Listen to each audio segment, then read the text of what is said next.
Uh, Good morning, everyone, and many thanks to E.co as well as everyone in Cambodia for having me speak at this event. Much appreciated and greatly honored. Thank you very much. So today I was being given the topic to speak about strategy and future of infrastructure companies. And I wish I knew the answer to this, but what I will try to do is share at least one perspective. And I encourage everyone to please raise questions, discuss points, because we all have something unique in our own markets. And the more we talk about this, I think the more interesting it becomes for everyone, because there's something to learn from every individual in every market. So today, the topic that I'll talk about will be a little bit more from both sides of the perspective of the mobile operator as well as the infrastructure company. And as a summary, there are three main areas I'd like to talk about. The first is, what are some of the key factors that's driving the infrastructure industry and everything looks fantastic and rosy for the infrastructure companies. So that's around consumer behavior, it's fabulous, it's around the technology changes, and it's around some infrastructural changes. And we'll talk about all these three, some of which were covered fantastically by Jason in the previous speech, so I won't spend a lot of time on that. But then there are questions on how is the role for those infrastructure companies evolving, and we have some infrastructure companies that are already moving in this direction to become much more partners for the mobile operators and the wireless operators in bringing about change in not just providing the best quality coverage, but providing the best quality coverage at a very, very competitive cost. And this is the one that's becoming more and more critical for the industry as we look ahead. This relates both to urban coverage as well as solving rural coverage issues. And then a last question, this is really finger in the sky, thinking about what could this role, how could this role evolve, and looking a little bit at how has it evolved in the last few years, where have the revenues been coming from. We're looking also, what are new areas, plus can infrastructure companies be doing something slightly different as well in new opportunity areas. So that's broadly the area of discussion today, and as I said, please feel free to join in if you feel more comfortable during the event. I'm happy to stop and discuss things then. So we'll talk first about the changes that are benefiting the infrastructure industry, and the first thing I'll talk about are the customer changes.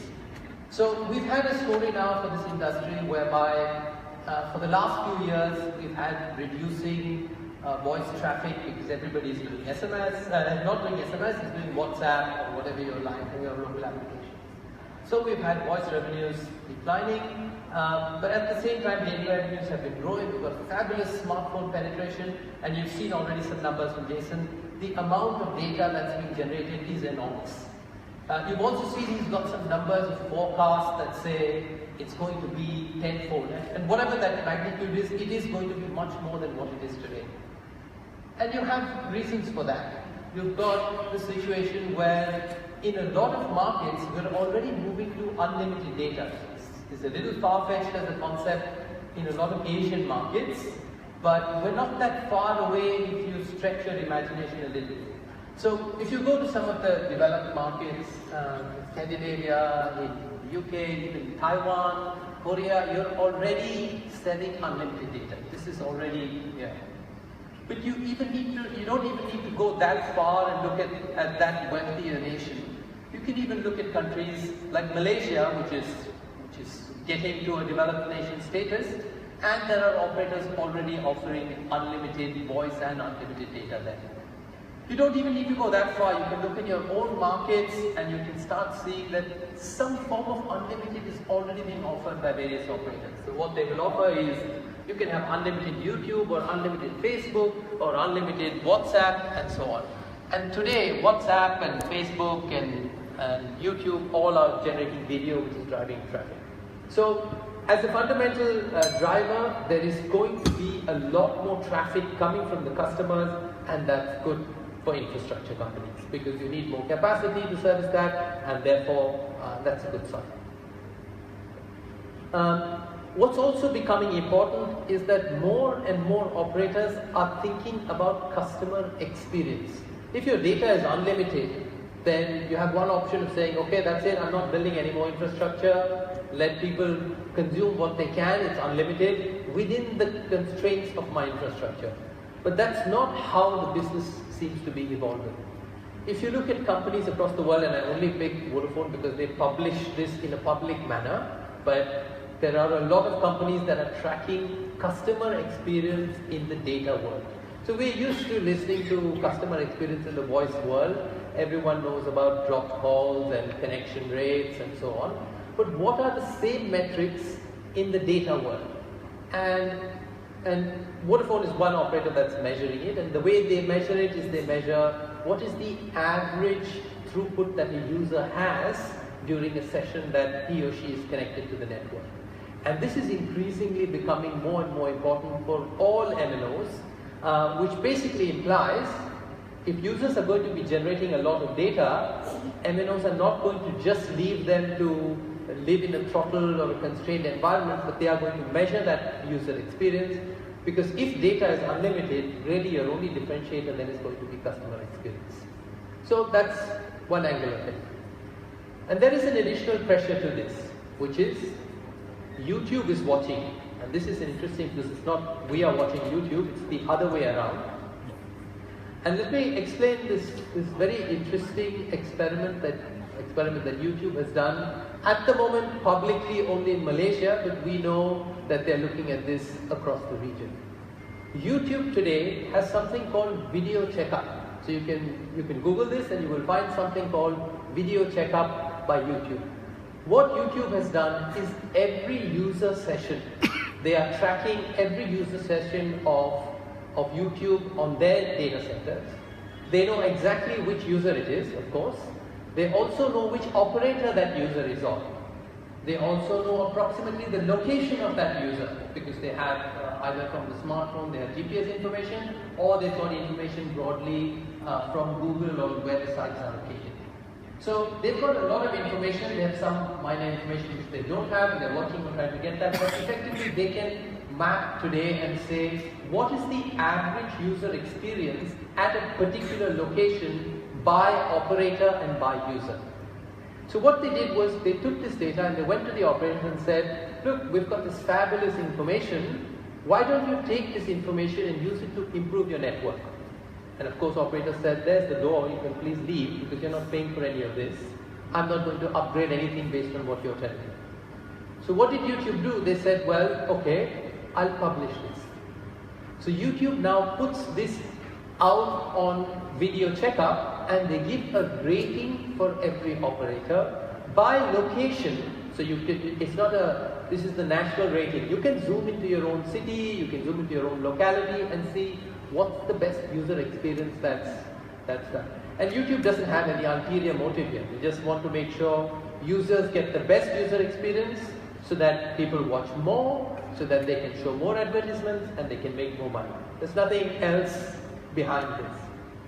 But the idea is, if YouTube is doing this, that's something that all users use a lot of their data on. So if you and I are consuming 3 GB or 5 GB, perhaps 70% of that is video, and of that 70%, 60 or 70% is probably YouTube. So therefore you've got one very big person that is watching and saying, please give users a very good experience. And of course, all this means is it translates into mobile operators having to improve their networks, and that's good for infrastructure players. That's the long story, and it all comes back to that's great news for infrastructure players, because every operator wants to come out with a very good rating on this system. So that's the good news from the consumer side. We've got also the technology side changes. We're now rolling out 4G in Cambodia and most of Asia. Asia is quite advanced in terms of 4G compared to the rest of the world. In fact, a lot of the ecosystems that are evolving in the 4G world have been generated out of Asia, whether it's carrier aggregation, whether it's TDD, LTE networks. A lot of these got a strong push from Asian operators. So very simply, when you think about from a technology change, what does LTE bring that 3G didn't have? What it brings is it brings a lot more speed. So theoretically, you can combine a lot of frequencies, and what this allows you is to give users a lot more speed. And therefore, to deliver each of those, I think you've seen a picture from Jason, each frequency you've either got to add another antenna, or you've got to make a very big antenna, and therefore all of this is going to be positive from an infrastructure perspective. So just to say, there's carrier aggregation. CA is just carrier aggregation, putting together multiple spectrum blocks, making a fatter pie, and allowing users to have much faster speed. And you can see that we've got several operators that are already either trialing or rolling out multiple combinations of this. The 4G standard stops at about 5 CA, but effectively we're nearly there in some markets. So that's good news. More capacity, more frequencies. If you look beyond 5G, and it's a little early in most markets to think about 5G, but from an infrastructure player's perspective, as well as from an MNO's perspective, we're reaching a stage where some of the 5G technologies are getting standardized or will be standardized in the next 2 years. A lot of decisions that are made need to be thought about not from a 1-year perspective, but from a 4, 5, 6 year perspective. So for example, if there is an MNO that's deciding, I'm going to upgrade my antenna system, they need to think a little bit more than what is the antenna system that will support my technologies just next year. Because they're not going to be replacing their antennas every year. That's an expensive activity. You do it once, you try to future-proof it as much as you can, trying to balance cost as well as a longer-term view. But you can see that all or most of 5G is going to be higher frequencies. So the moment something becomes higher frequencies, we think about smaller cells and therefore more densification of networks and so on. Again, very positive from the perspective of an infrastructure company. And then we've got IoT. That's just some numbers from our sister research firm. Doesn't matter what the numbers are. I guess there is a general consensus in the industry that there is going to be a significant move towards IoT, whether an MNO wins, whether a system integrator wins, whether a technology company wins. From the perspective of a tower company, it is generally not that important, because the tower company, for them, every potential client, it doesn't matter who that client is, as long as they're putting equipment on their towers. So there is a general expectation that IoT is likely to be a big driver. We'll talk a little bit about this in the next section as well. So again, technology, if we think about 3 technology factors, the consumer factors, fantastic, everything great, moving towards more infrastructure. Technology, it's enabling that consumer experience, everything fabulous for infrastructure companies. And then you translate this into how do you execute that technology, and I think we had a fantastic presentation from Jason, so I'm not going to spend a lot of time. My picture on antennas is even worse than what Jason put up, but just the idea is, you've seen the pictures, you've seen the real life pictures of what it looks like.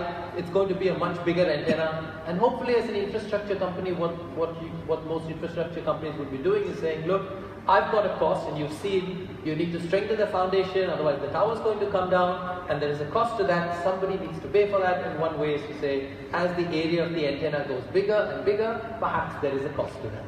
So that's one story about the antenna technology. There's fiber, and you can look at this from every angle. Cambodia, I think, is pretty unique because there's a lot of fiber in the market, much before other markets.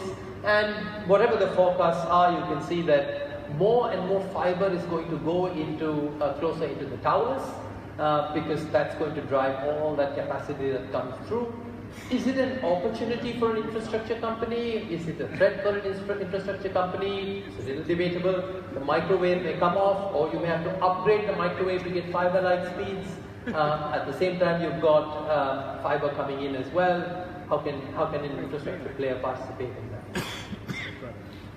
And we've got small cells. Again, this was touched upon. It's early days. I think there was a good number that we got from Jason on the 100. It's quite early days in a lot of markets. There's again general consensus that it's a far more efficient way. Again, our sister research company did some analysis, basically saying however you look at it, it makes much more sense to share small cells rather than to build it on your own for your own requirements. And of course, there's a lot of underlying regulation that needs to support this, but effectively from a technology perspective, that's what makes sense. Open networks, shared networks, and you'll have a lot of small cells taking care of this. So customers great, technology great, all the infrastructure changes great for infrastructure companies. So that's the starting point. But now let's look at this very briefly from an MNO's perspective, because somebody's got to pay for this.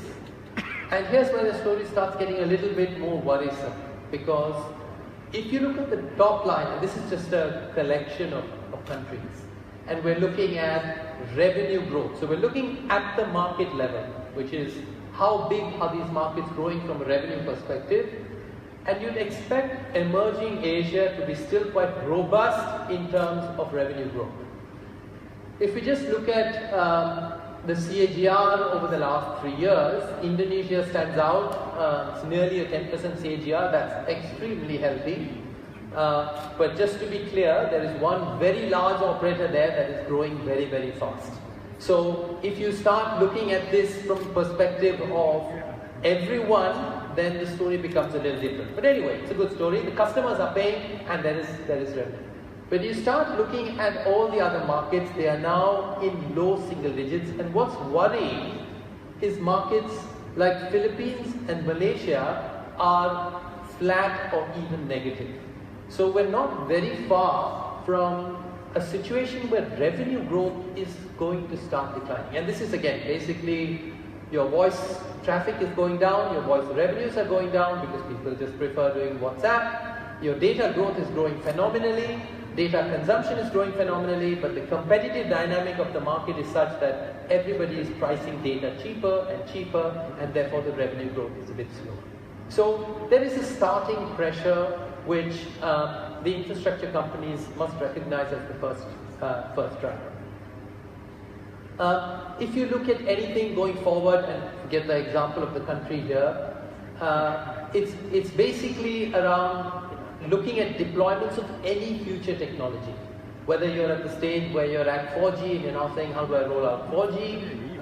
Or if you're saying, okay, now my equipment is going to be 5G ready, whatever that technology is. There is, without a doubt, to say that if you were to roll this out just in your cities, very, very concentrated, the cost of doing network sharing versus doing it on your own perhaps does not vary a lot. As you start going past a certain percentage population coverage, it just doesn't make sense to start building out on your own. And this is effectively the message here, that infrastructure companies can play a significant role, therefore, in helping the coverage to be much further, and that fulfills both the social objective as well as the commercial objective of providing services to a much broader scheme. So that's where it becomes interesting. And this is I think, well practiced, well understood as a starting basis for what role do MNOs play. They help to defray the cost of infrastructure in areas which otherwise may not make sense to do on your own. That's not an ad for E.co Echo, it's just an example of how some of the infrastructure companies are evolving their role. Now, I'm not sure if you know what Echo is or what most people know.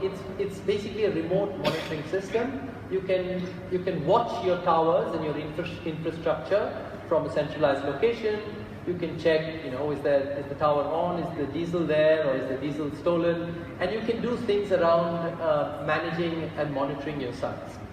It's not about having another channel of TV to watch. The idea is you have a remote management system because you want to improve the efficiencies of the network. And this is important because this is where there's real value add coming from infrastructure companies beyond just passive infrastructure. And this is an exciting area. We think especially in emerging Asia, where energy is a very high cost for every MNO, there's a role that infrastructure companies can play to help defray this. Whether they do it themselves, whether they do it in partnership, this is a separate issue, but they need to be part of that role that is being played in improving business economics for the MNO. And by the way, it's IoT. Strangely, you don't see this as an example of IoT when you look at developed market projections on IoT, which is connected car and all these sorts of things. And this is IoT, and this is already here. Of course, very specific to Asia and perhaps emerging Asia.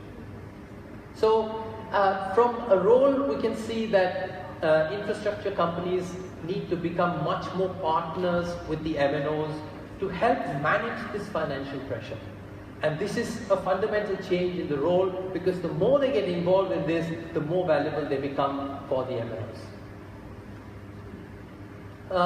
Now we go finally to the strategic direction, saying, okay, so where's the future beyond this partnership? And we try to look at some of the infrastructure companies and their revenue growth, and always, if you get any consultant, they will make one slide which is so complicated, and this is the one, by the way. So I'll just take a second to explain what this implies. So those little pink dots are different infrastructure companies globally. What it shows you on the x-axis is how fast they've grown their revenues in the last few years. So the more you're to the right, the more you've grown your revenues effectively in the last few years. Then there is a y-axis, which says, are you at the top or are you at the bottom? If you're at the top, that basically means that the way you have grown your revenues is you have grown it by making more of your revenues come from the traditional tower business. So that means you haven't got all these new services out there. It's all been traditionally much more tower revenues. And if you look at this, if you're below that, it basically means you've grown your revenues, but from other kinds of services, which could be small cells or energy or whatever else, or management of sites and so on. You can see most people tend to be in and around the zero level, which basically means the revenue growth has come in the last 3 years, but it's just from the traditional tower business. And this is effectively something to think about, whether this is a sustainable business model. Because if the revenues continue to come from the traditional business, that means the MNOs have an increasing cost year on year, because somebody is paying for this. And therefore, this is perhaps not sustainable going into the future, because something has to give. The MNOs will say, I don't want coverage, or I need to relook and see how I'm going to do my business. So it's an interesting space from a perspective of growth. If you were on the top right hand side corner, your high revenue growth, but from more the traditional tower share business. If you were at the bottom, that would have been very nice to see. That means high revenue growth, but you're adding in new areas, which means as an infrastructure company, it's a sustainable business. There are new areas of growth, not just more and more revenues from the towers. So we have now a lot of operators who are focusing on small cells, and this is interesting. Of course, we've got Crown Castle who actually reports actual numbers, but we have other companies who are also reporting numbers which are targeted or expectations on where they would like to go with the small cell business. So there is a recognition that just more and more tower rental is perhaps not going to work out that well.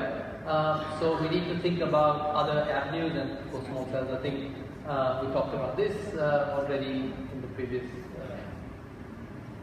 presentation as well.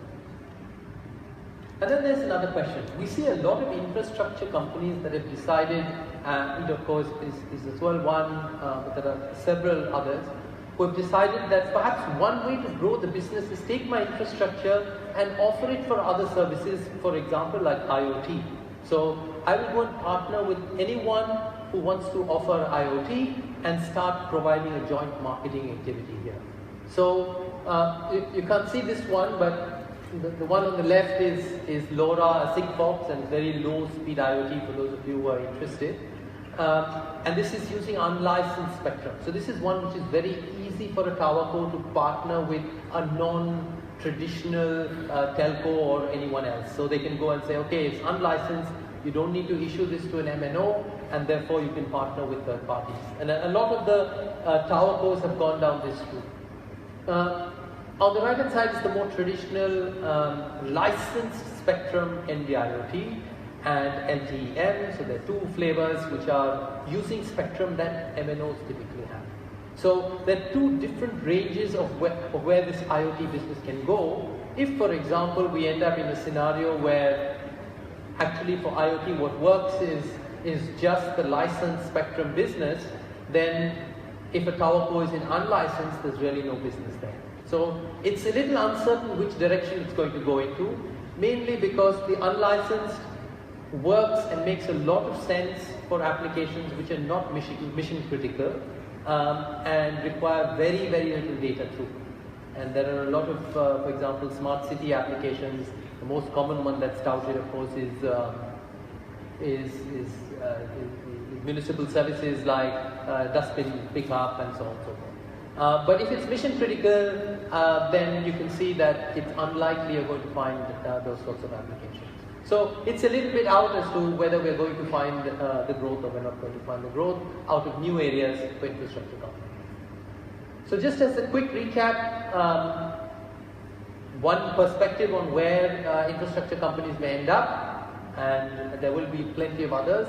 There's a lot of good news as to where the growth for infrastructure companies is going to come. The customer behavior, they want a lot of unlimited data. Customer experience is becoming more important, and YouTube is tracking this and making it public.